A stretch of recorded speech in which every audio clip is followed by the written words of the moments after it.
Continuing in our series of discussions on guru issues. In many of these talks I'm not offering definitive answers, but I'm simply discussing the issues, making some suggestions as they're issues that we in this worldwide Krishna consciousness movement live with in our personal lives. We have to deal with them.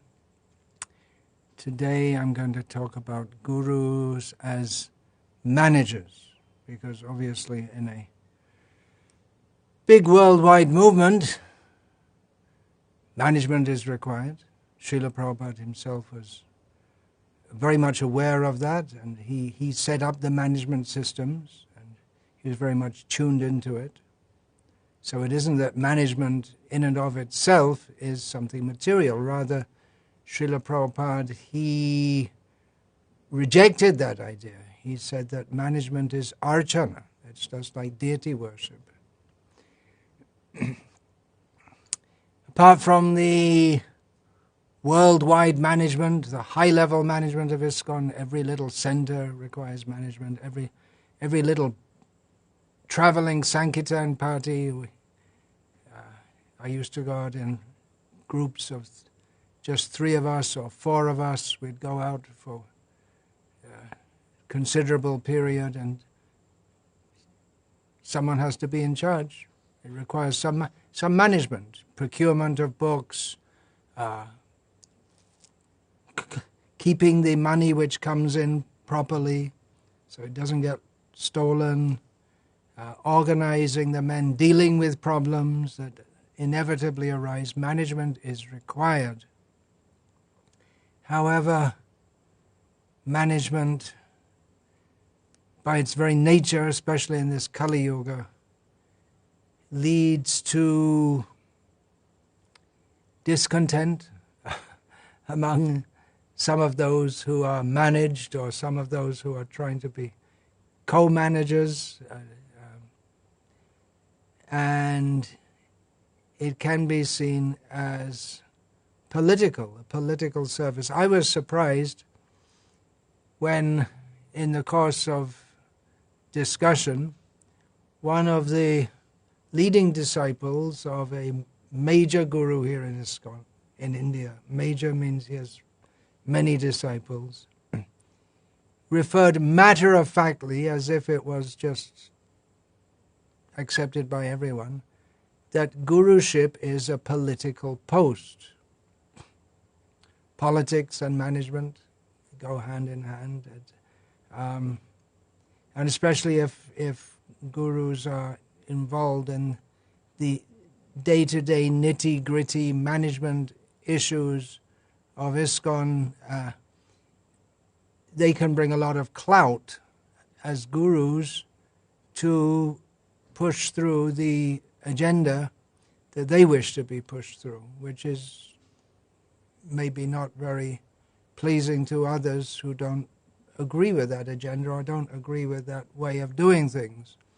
Anyway, this leading disciple who I'm referring to, he had been in the corporate world before he became a full-time devotee in ISKCON. He knew about office politics, and I've spoken to devotees who have been in the corporate world and have moved into the management world of ISKCON, and commented that, well, it's pretty much the same kind of thing. Office politics, corporate politics, a lot of the same kind of thing goes on. So in this talk I want to make a case for the role and the service of being a manager. Management and guruship, in general, they don't mix very well. Srila Prabhupada did it. He was managing ISKCON, he was involved in it. He didn't want to be. From very early on, from 1970, he wanted to be relieved. He had set up the GBC with the idea that the GBC would relieve him from management issues so that he could just concentrate on, specifically, and most importantly, on translating his books. And and preaching also, personal preaching, but especially for translating his books. And again, throughout the remaining 7 years or so that Srila Prabhupada remained with us, he again and again requested the GBC to relieve him from management. So he didn't want to do it, but he just felt he had to, because he wasn't satisfied in many cases with the competence or the decisions of those he had entrusted management to.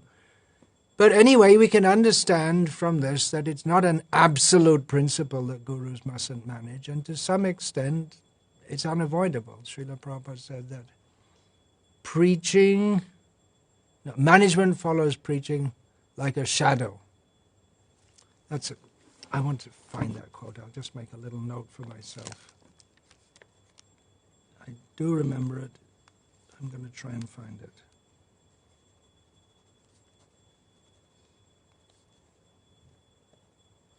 Management follows preaching like a shadow. In other words,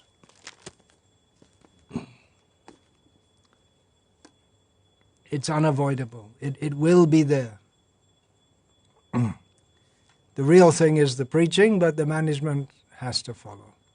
As a general observation, management, both in the secular world and in the spiritual organization, or the spiritually orientated organization, that is ISKCON, and there are so many other Vaishnava and religious organizations, it can bring out the worst. It's in people. It's commonly accepted maxim that power corrupts.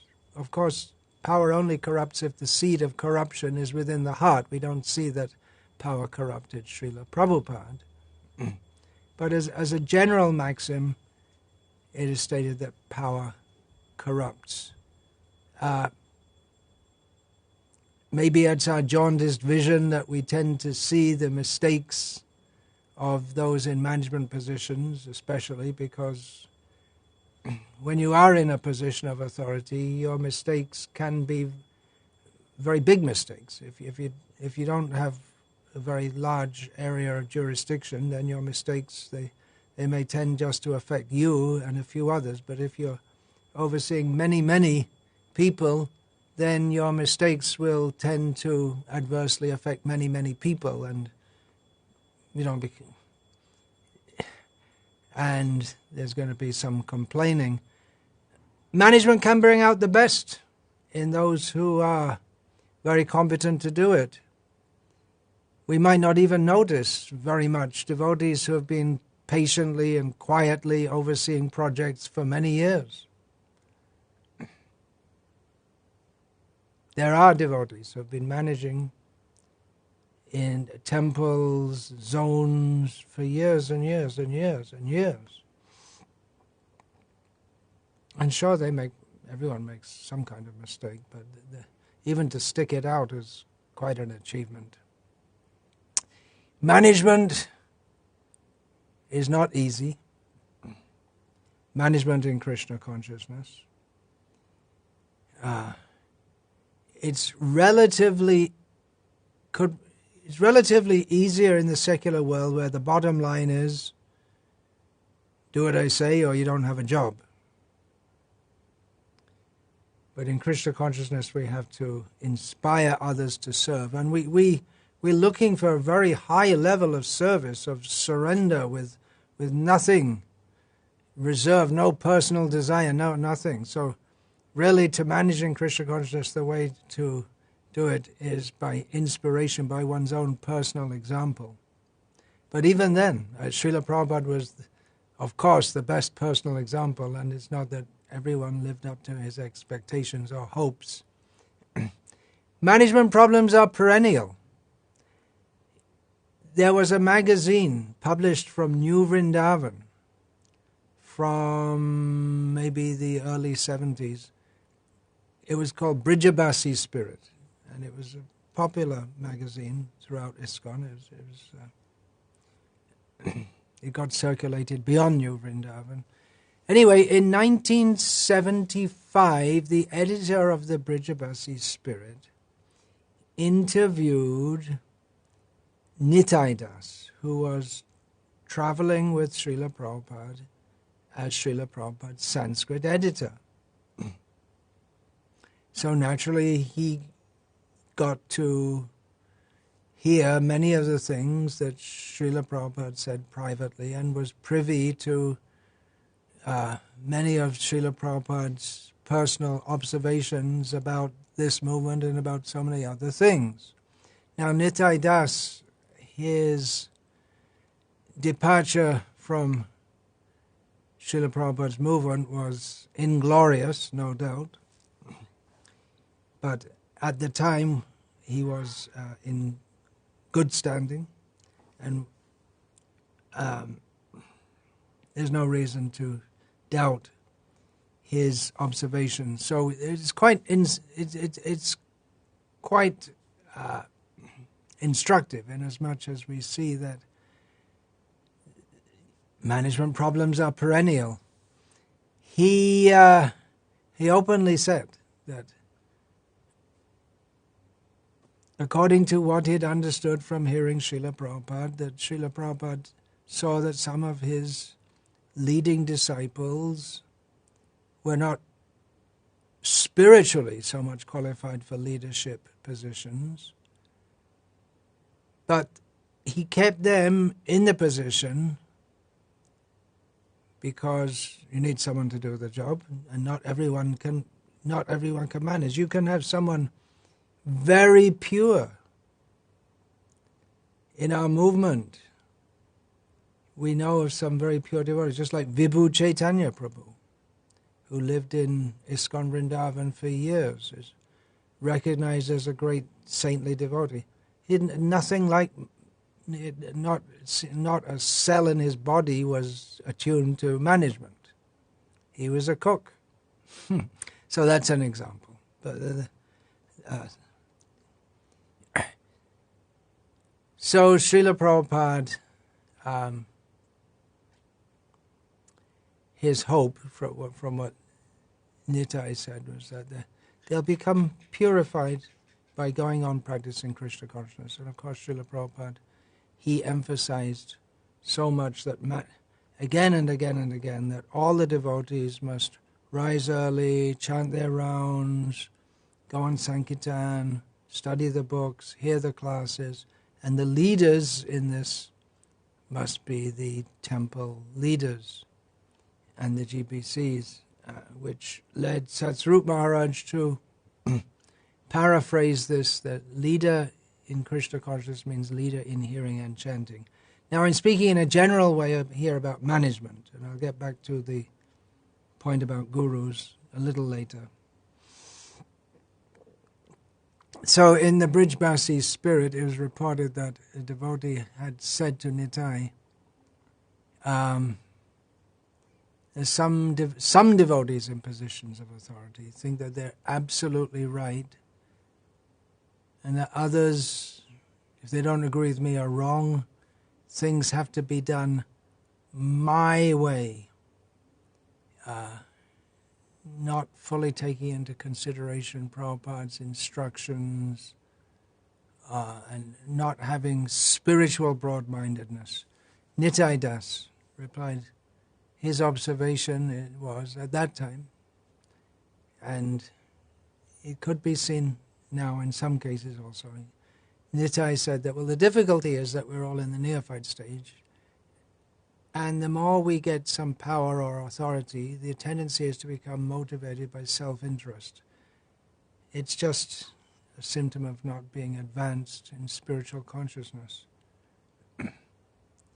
So then the question came to Nitai, well, what do we do?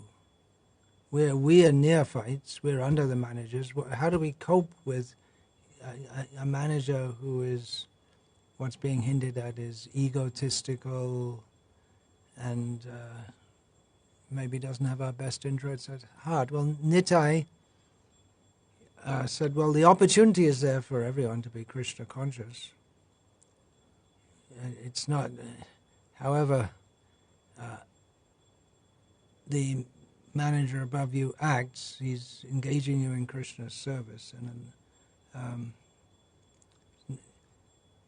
in our society, no one's going to tell you to eat meat, drink alcohol, or any such things. They'll tell you have to chant your rounds and so on. So then the question comes up, but if someone's not qualified for a management position, why is he put in that position? And Nitai replied, well, in many cases there's no one else to do it. Someone has to manage. Srila Prabhupada can't manage all of this by himself. I remember the same question was put to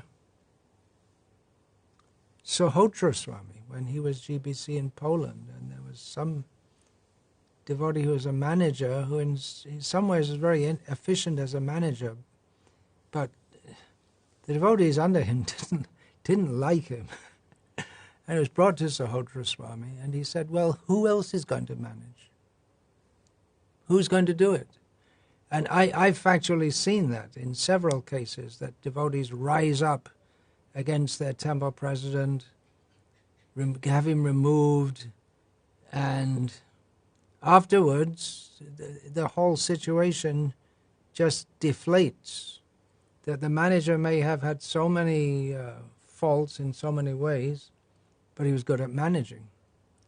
And then when he leaves that position, then there's no one who can do half as good a job, and then the whole situation goes to hell. So in some ways, even if the manager was in so many ways not doing the job to the satisfaction of everyone, it was still better than what followed afterwards.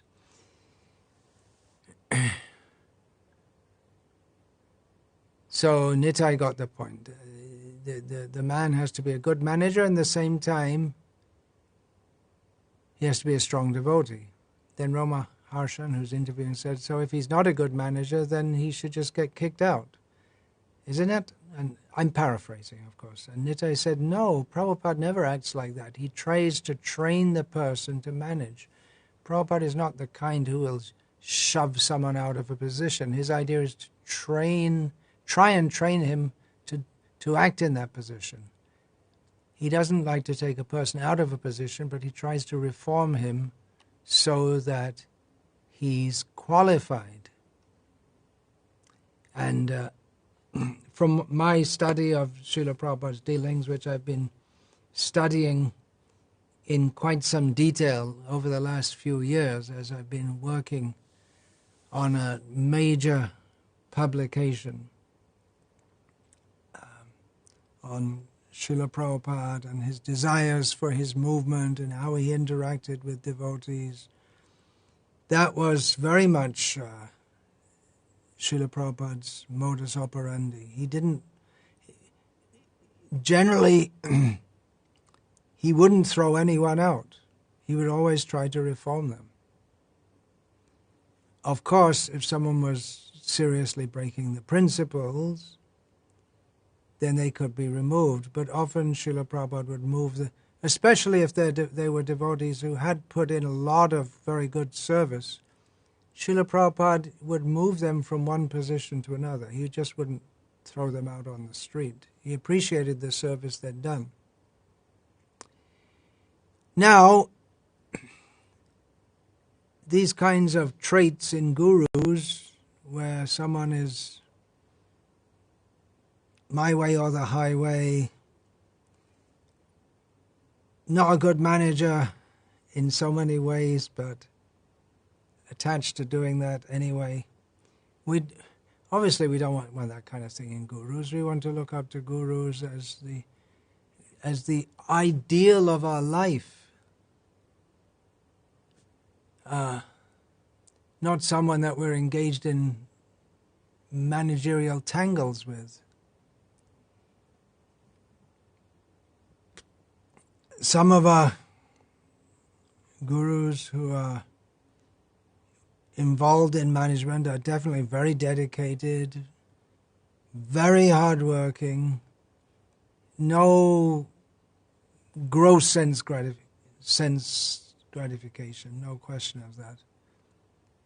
But at the same time, it is perceived, and I'm not just saying myself, I'm saying even disciples may note that there's something of a my way or the highway. I call the shots around here. I, me, mine mentality, my zone, my disciples. And although Srila Prabhupada was trying to get out of management so that he could concentrate on his translations, it seems that some, even gurus who are very good devotees in so many ways, it seems they're also very attached to their management position, even if they're not actually very good managers in many ways, and they make wrong moves and wrong decisions which cause so many problems to their disciples and others. But you can't say that because they're gurus and senior devotees. Now, both management and guruship are difficult and demanding services. And they're hard to combine because management often involves dealing in a manner that might seem to be too strong, because you have to take decisions and not everyone's going to like the decision. And you have to be strong with it. You might be perceived as being partial because you make a decision and some party likes the decision, another party doesn't. So in these ways, management tends to make persons seem to be unsaintly. It's not being unsaintly to manage, but the very nature of the service. It's not that one is necessarily unsaintly because he's managing. Of course, if you're managing a slaughterhouse, that's something else, but we're talking about managing in Krishna consciousness. It is an important service to Krishna. And even our great acharyas, Jiva Goswami, was very much involved in management. Acquiring lands, getting legal documents, making provision for the future legal status of the incipient Gauriya Vaishnava movement. He was very much involved in management. So it's not that is unsaintly to manage, but it's likely to be seen like that. Management by nature is often contentious. Managers have to make unpopular decisions sometimes. Just like in the secular world, sometimes the governments, they have to increase the taxes, which is unpopular. But if they don't do, then the very citizens who complain about the tax increase, if they don't do it, the government doesn't do it, then the citizens have to suffer insufficient health services, insufficient protection from the police, and so many things, which I've heard is the situation in Britain at the present time. People are complaining because of lack of sufficient policing and health services. So I'm just giving an example. And inevitably managers make mistakes, which, I've said already, affect others and are obvious to all, and they're blamed for that. And definitely dealing in legalities, finances, disputes, property affairs are often misunderstood to be non-spiritual. And it's probably best not mixed with the role of a guru, because the role of a guru is basically Brahminical, and the role of a manager is more like that of a kshatriya. Of course, even in Brahminical society, I gave the example of Jiva Goswami, among Brahmanas, traditionally there also have been managers, because when there are mats and properties of a temple, the Brahmanas have to oversee that. Although actually, in many cases, they might appoint others to do that. And the administrative class in Bengal, the Kayastas, who became very prominent and powerful by becoming managers. Srila Prabhupada was able to manage and be the guru and looked up to all, because he was unquestioningly respected by almost all his disciples. Not in every case. There were some cases where disciples brought a dispute to Srila Prabhupada, and very few cases. And Srila Prabhupada, or took some contentious issue, and Srila Prabhupada, he dismissed those disciples, as he didn't like their attitude. I'm thinking of Kanupri and Jamadagni. But often, when there were disputes between Srila Prabhupada's disciples, he would address it by preaching to both parties and bringing out the siddhanta, or the proper conclusion. Just like at one time there was a great dispute, as in America, where the movement, that was really the center of the movement at that time, or where it was really booming at the time. The 10 presidents were mostly grihastas, but there were sannyasis and brahmacharis who were preaching that grihasta life is all maya. So the brahmacharis who were joining in the temples, the traveling, or the sannyasis and brahmacharis who had a traveling Sankirtan party, the Radha Damodar party, they would preach that, grihastas, they're all fallen. Why are you serving under? Why are you going out and working hard, distributing books, making money to support these grihastas who are just living a life of sense gratification? And naturally the grihasta presidents, who were working very hard and were very dedicated, weren't very happy with this, and the dispute came to Srila Prabhupada, who preached to both sides and said, but he took the view, or he preached that whatever ashram we're in, we're all serving Krishna.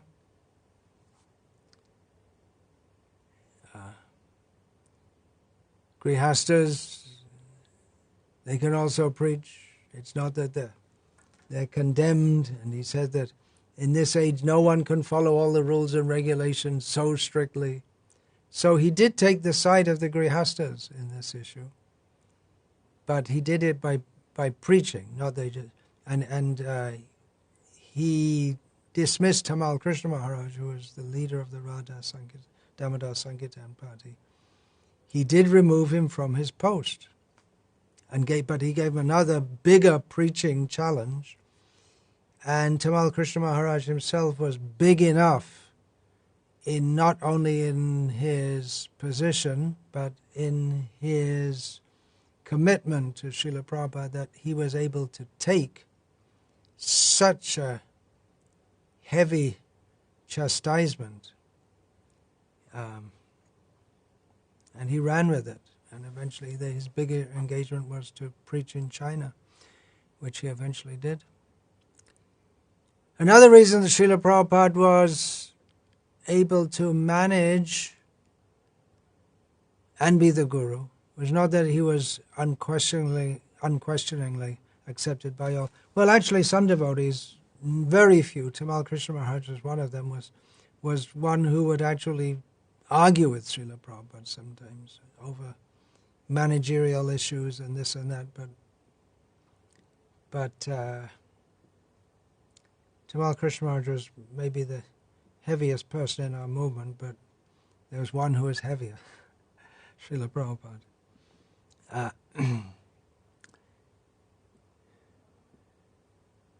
Now, one other reason why Srila Prabhupada was able to combine both roles was that he was the sole and ultimate authority for everyone, which is not so in ISKCON today. So different gurus who are managing, and they have disagreements, and the disagreement can spread among the disciples also. Sometimes it's seen that gurus may seem more like CEOs than sadhus. They seem to be more enlivened by organization and management than Shravan and Kirtan. Like their real interest in life is the management. And they do their Shravan and Kirtan, but they're not particularly, anyway, it shouldn't be too judgmental, as they say. They seem to be more into getting things done, which is good. We want to get things done for Krishna. But they don't seem to have that much deep interest in philosophy, deeply studying, which are Brahminical activities, and gurus are expected to be Brahminical.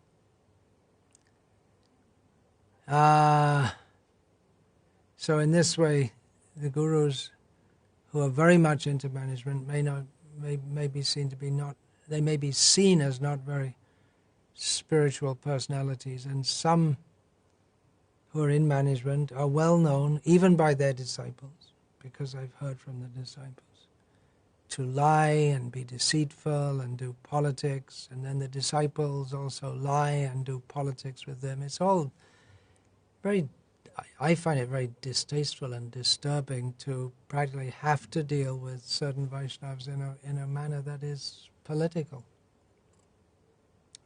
They're definitely devotees, they have knowledge of the absolute truth, they're dedicated to Krishna consciousness, they know what's in the books, they chant Hare Krishna, they're dedicated to Srila Prabhupada's mission, but they don't deal straightforwardly, and that can be especially disturbing when they're looked up to as pure devotees. Being a guru can definitely help in management, because it's easier to say no to someone who's not your guru than to someone who is. But it can also compromise one's position as a guru, as I've been talking about. That even disciples may begin to doubt, or they may have to deal in such a way that they have to deal with their guru, and they feel they may have to, especially if the disciple is in a managerial position himself. I've heard this from devotees, that, well, I respect my guru as my guru, but in management matters I have to deal with him as a manager, not as a guru. Otherwise, they don't like the gurus. They may not have the same vision or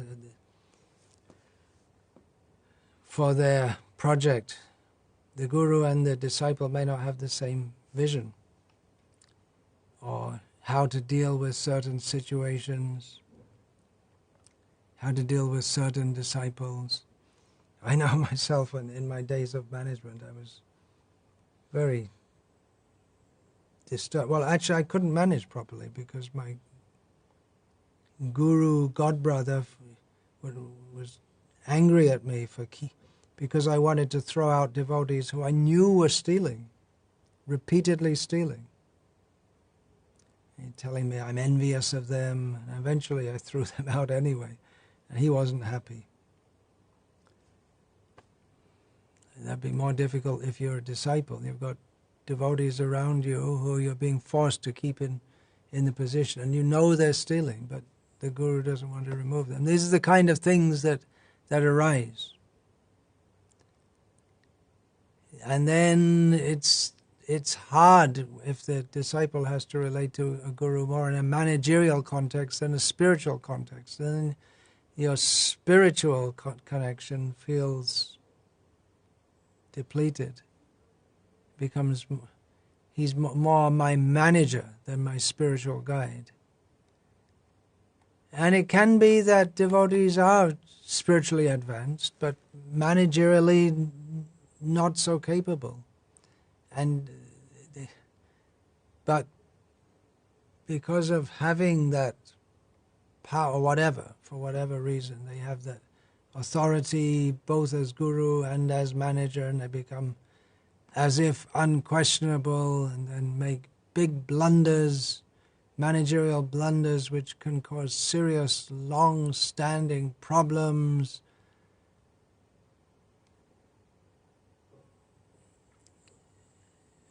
And then disciples, what are they supposed to do? Because they have a guru who thinks that he's a great manager, but he isn't, and he doesn't realize it.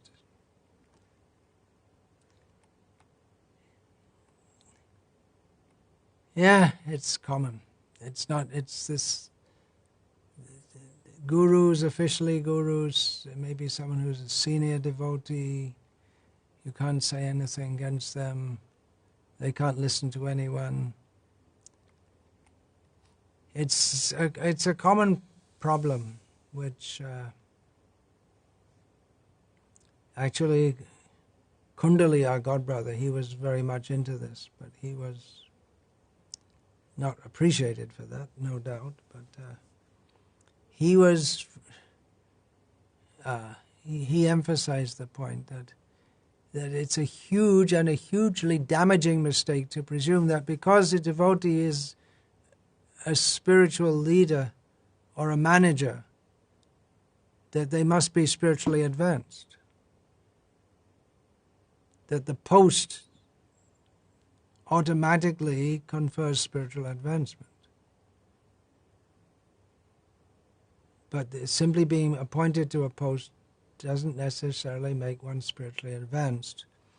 Another common mistake is to presume that because someone's in a leadership role, that they're qualified to advise in all kinds of areas, including health, just like the vaccination thing. So many devotees wanted to know, are you pro-vaccination or anti-vaccination? I don't want to talk about it because I'm not a doctor. I don't know. I don't know if the doctors know either, but it's not my field of expertise. Domestic affairs, so many devotees have domestic problems, and they think the guru is supposed to be a marriage counselor or personal psychological problems. The guru is supposed to be some expert psychoanalyst or someone who you go to with all your mental, psychological, emotional problems. Finances, what should I do? Should I invest? Should I change my job? Of course, Srila Prabhupada did give advice, especially in the earlier days, in many areas to many devotees. But it's not required, and it shouldn't be of a guru, and it shouldn't be expected of a guru. It's actually ridiculous to expect a guru to be expert in everything. There are specialists in every area. I'm not a carpenter. I don't know how to advise others on carpentry. So if we need some carpentry work done, then we go to a carpenter. It's a simple principle. So don't expect gurus to be able to have some kind of mystic insight that they can advise you on everything. And gurus themselves shouldn't think that by dint of being a spiritual teacher and guide, they're expert on everything. Of course, it is a fact that after years and years of dealing with people, after all we are dealing, gurus deal with people, we do have insights into human psychology. Well, one of my insights is that human psychology is extremely complex, and that even if you listen to people and discuss, and there may be disputes, and you listen to both sides, to get an accurate assessment of the situation is very, very difficult. And then even if you do have an actual assessment and you give her the right advice, often people don't follow it. And then even if they follow it, the nature of this world is so complex that situations can change. Well, that's one reason why for difficult situations, traditionally, people go to astrologers.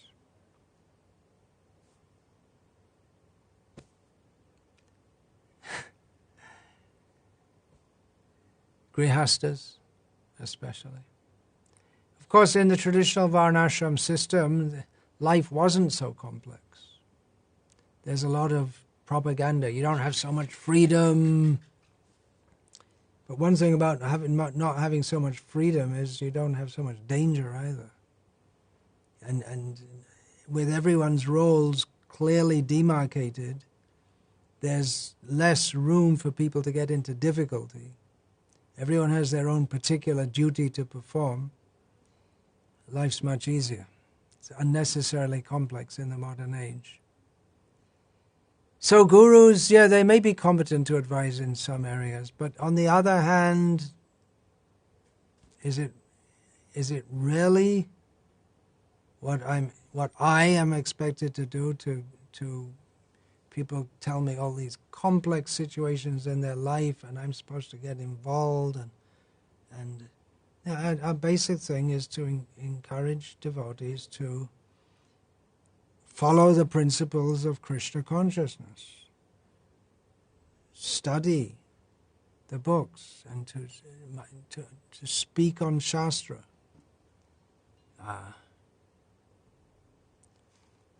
It's not that we have to get involved in people's complex personal matters. And traditionally, in traditional societies, there are fathers, mothers, grandmothers, uncles, aunts, plus the broader society. There are people there who can help you also. That's also not there with all this freedom, because no one looks up. Well, it's an overstatement to say you don't look up to others. You want to have your own. I want to have my own life, and then you have your own life, and you get into problems, and then there's no one to help you because you didn't reciprocate. You want to be on your own, then you're on your own, and then you go to. Of course, Srila Prabhupada writes that Bhagavad Gita, as it is, that one should go to one should go to a guru to solve all the problems of life.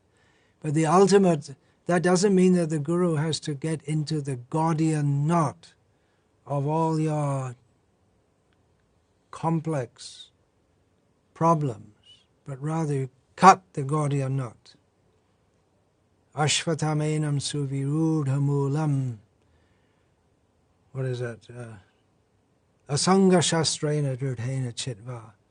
That's the Gordian knot, the complex knot of material life. You cut it, Krishna says in Bhagavad Gita, with the weapon of cut it with the weapon of detachment.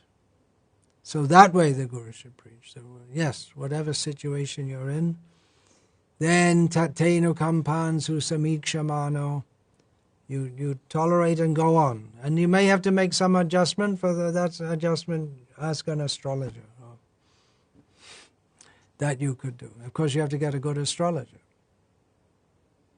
Don't go to someone who just picked up a book 3 weeks ago and now wants to advise you.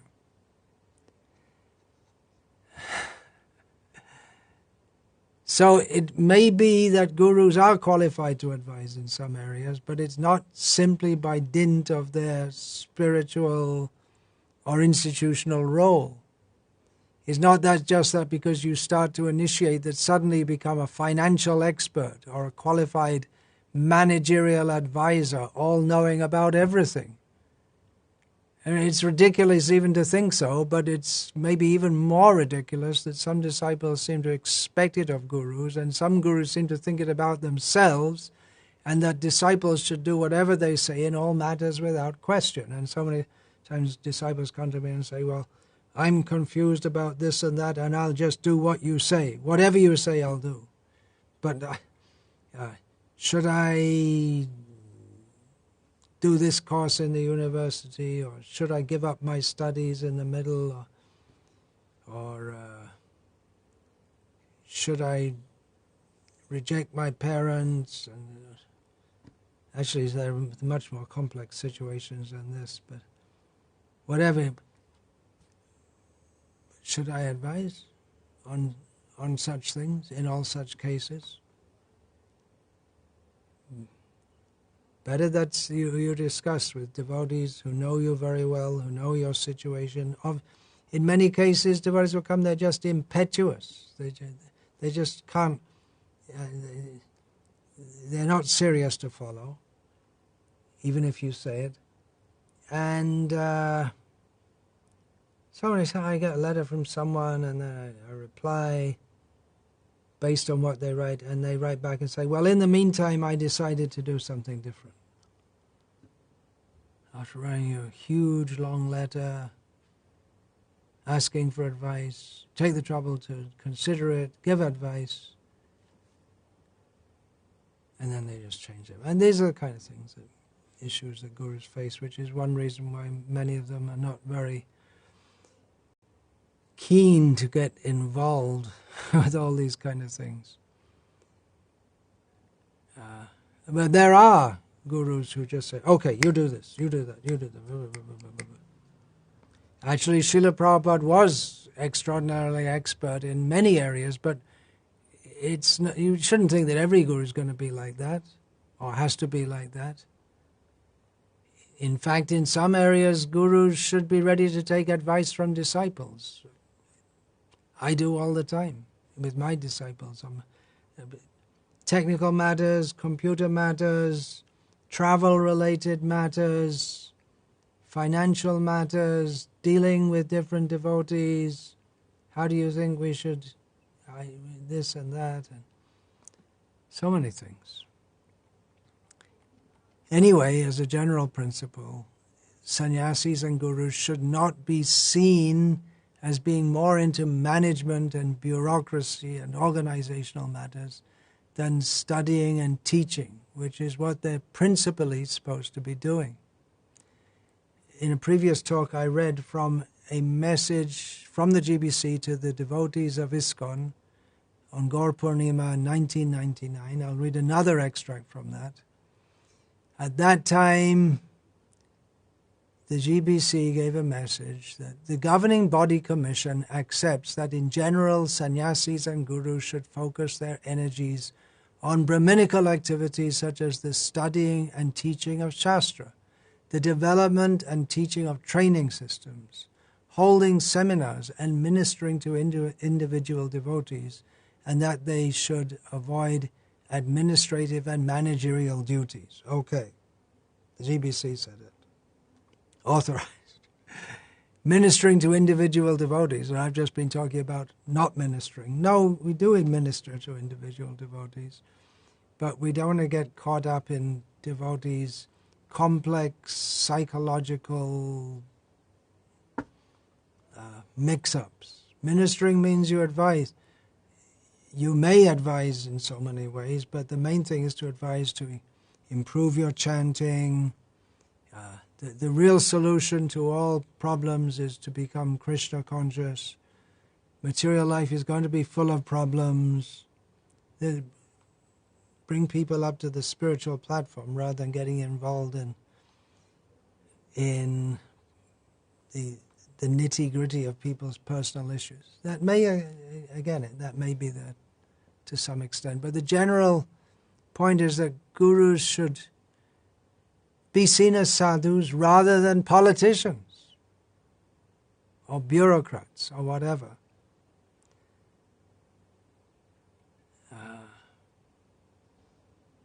Otherwise you can get a situation. There may be gurus with thousands of disciples, but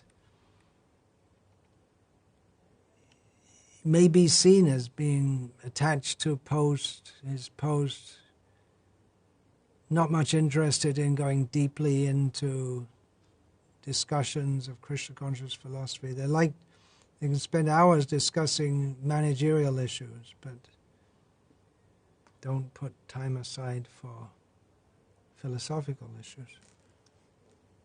I was recently speaking to one of my GBC godbrothers who went from another continent to Mayapur to meet with two of his GBC godbrothers. No, actually one is retired from the GBC, and they're just putting 1 month aside to discuss Srila Prabhupada's books among themselves. Bliss, great, first.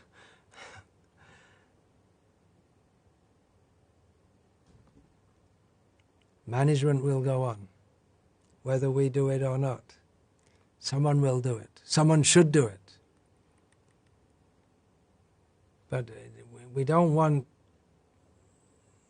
that gurus and leaders should be seen as neophyte devotees who are really more interested in management and they're really into it and they do sadhana or as just as a duty to, or they skip it because they're so busy. That's another disadvantage of management. It tends to suck up all your attention. Anyway, Srila Prabhupada wanted to get out of management. He wanted to focus on book translations, but some leaders today seem to be very attached to management, power, position, area, post. Won't relinquish it until the last breath. Better, as we hear from the message from the GBC, that gurus should, if they're involved in management, retire from it and preach, write, hear and chant, all these things. It may be easier said than done, but I'm just giving what I think is best, which seems to be substantiated by that paragraph from the GBC message and from Srila Prabhupada's personal example. So please excuse me if I've made some statements which could be taken as being improper. As I've said in this series of talks, I'm trying to address issues which devotees have expressed to me. It's not the most enlivening subject matter, but some things have to be discussed, or should be discussed. At least some will be benefited by doing so. And I really hope that our movement can develop toward an ethos whereby, as far as possible, Brahminical duties and managerial duties, which are more of the Kshatriya nature, they are separated as far as possible. If that can be done, that would go a long way to getting past these kind of issues. And again, I'm not against management by any means. It's very much required. I was just speaking to a devotee yesterday who was asking me about one great singer who used to be based at one devotee who's very famous for his kirtan,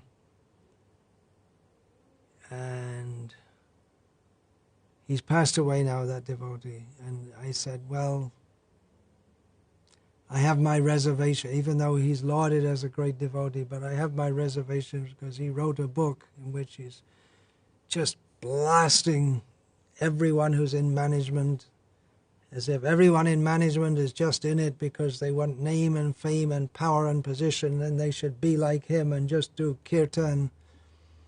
Well, he doesn't realize that he was able to just do kirtan because there are others who are taking the headache of managing.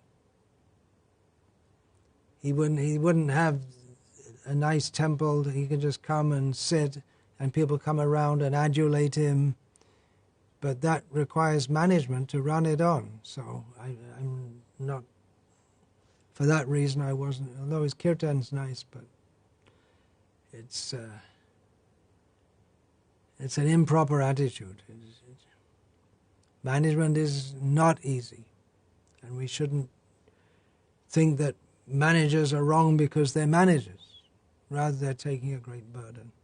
Still, at the same time, as far as possible, if gurus can not be in management posts, not sickly involved, that would be better. Our movement is still young, we have a lot to learn, but that could be a direction that we want to guide the movement in. So again, please excuse me if what I've said may not be very pleasing. Hare Krishna. Vancha kalpatarubhyascha kripa sindhubhya eva cha. Patitanam pavanebhyo vaishnavebhyo namo namaha. Dante nidhaya churnakam padaya nipatya kritva chakar kushatam etad aham bravimi. Hey sadhava sakala eva vihaya durat. Gauranga chandra charane kuruta. Parivadatu jano yatha tata va nanumukaro navayam vicharaya. Hari rasa madira madati matta bhuvi vidota.